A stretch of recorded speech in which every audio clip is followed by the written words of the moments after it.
बिस्मिल्लाहिर्रहमानिर्रहीम। अस्सलाम वालेकुम। मैं फ़ातिमा करती हूँ आपको अपने नशाई किचन में वेलकम। प्लीज़ मेरे चैनल को लाइक करें, शेयर करें, सब्सक्राइब करें।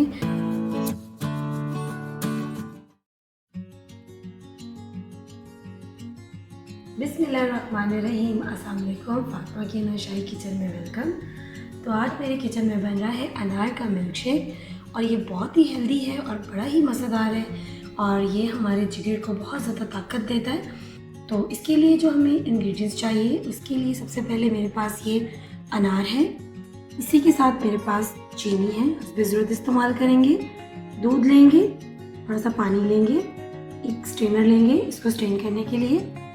तो सबसे पहले ये जो अनार है इसको इसी तरह किसी ब्लेंडर के जार में डाल लेंगे।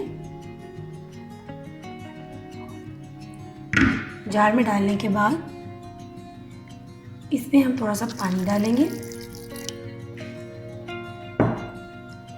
इसी के साथ हम इसमें शुगर ऐड करेंगे।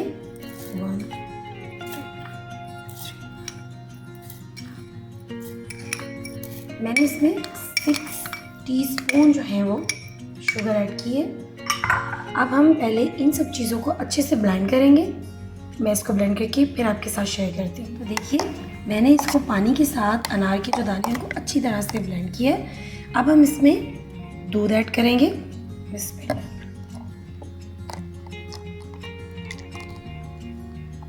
और जो पानी थोड़ा सा रह गया था वो डालूंगी इसमें। और अब हम इसको फिर अच्छे से ब्लेंड करेंगे। तो हमने अपना जो मिल्क शेक है उसको अच्छे से ग्राइंडर में डाल के इसको ग्राइंड कर लिया। अब हम इसको इतनी बारीक से स्ट्रेनर लेंगे और उसमें इसको पहले अच्छे से छान लेंगे।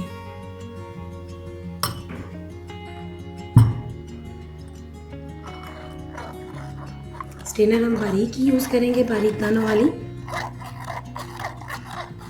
और जो इसका पल्प बचेगा उसे ज़ाया नहीं करेंगे। ये एक बेहतरीन स्क्रब है, आप इसको अपनी बॉडी पे यूज़ कर सकते हैं।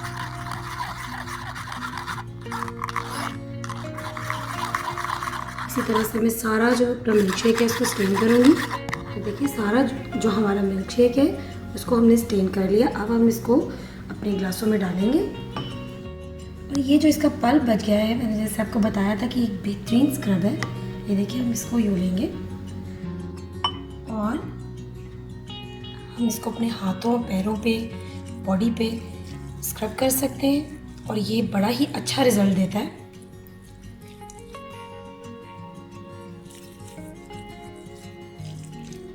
इसको आप फ्रिज पे भी रख सकते हैं।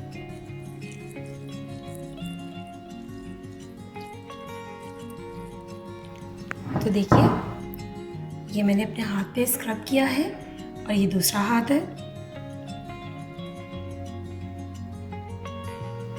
तो बिस्मिल्लाहिर्रहमानिर्रहीम की बरकत के साथ देखिए हमारा मज़ेदार अनार का मिल्क शेक रेडी है। तो एंजॉय कीजिए अपनी फैमिली के साथ और प्लीज़ मेरे चैनल को लाइक करें, शेयर करें और सब्सक्राइब करें। फिर मिलेंगे आपके साथ एक नई रेसिपी में। तब तक के लिए अल्लाह हाफिज़।